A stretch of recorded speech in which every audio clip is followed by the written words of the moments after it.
आगे बढ़ते हैं। रावण मार्च की धूम है, शोर है, गूंज है और ऐसे में तमाम लोग तैयारी करते नजर आ रहे हैं। डंडा बरदार फोर्स है जो कि तैयारी करती नजर आ रही है। तो ऐसे में ख्वाजा सरा भी मैदान में आए हैं, जिनका ये कहना है कि हम रावण का घेराव करेंगे और किसी को भी रावण की तरफ बढ़ने की इजाजत नहीं दी जाएगी। सियालकोट से ताल्लुक रखने वाले ख्वाजा सरा मैदान में आए हैं और उन्होंने ये ऐलान किया है कि मुमकिन घेराव को हम रोकेंगे। ये क्या कहते हैं आपको सुनवाएंगे।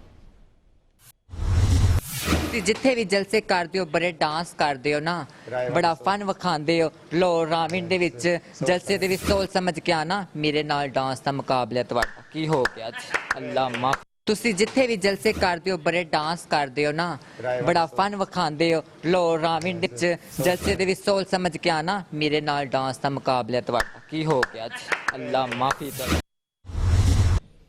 खबर की दुनिया से फिलहाल इतना ही। एक ब्रेक के बाद आपको हेडलाइंस के साथ ज्वाइन करेंगी मदीहा मसूद। देखते रहिए दुनिया न्यूज़।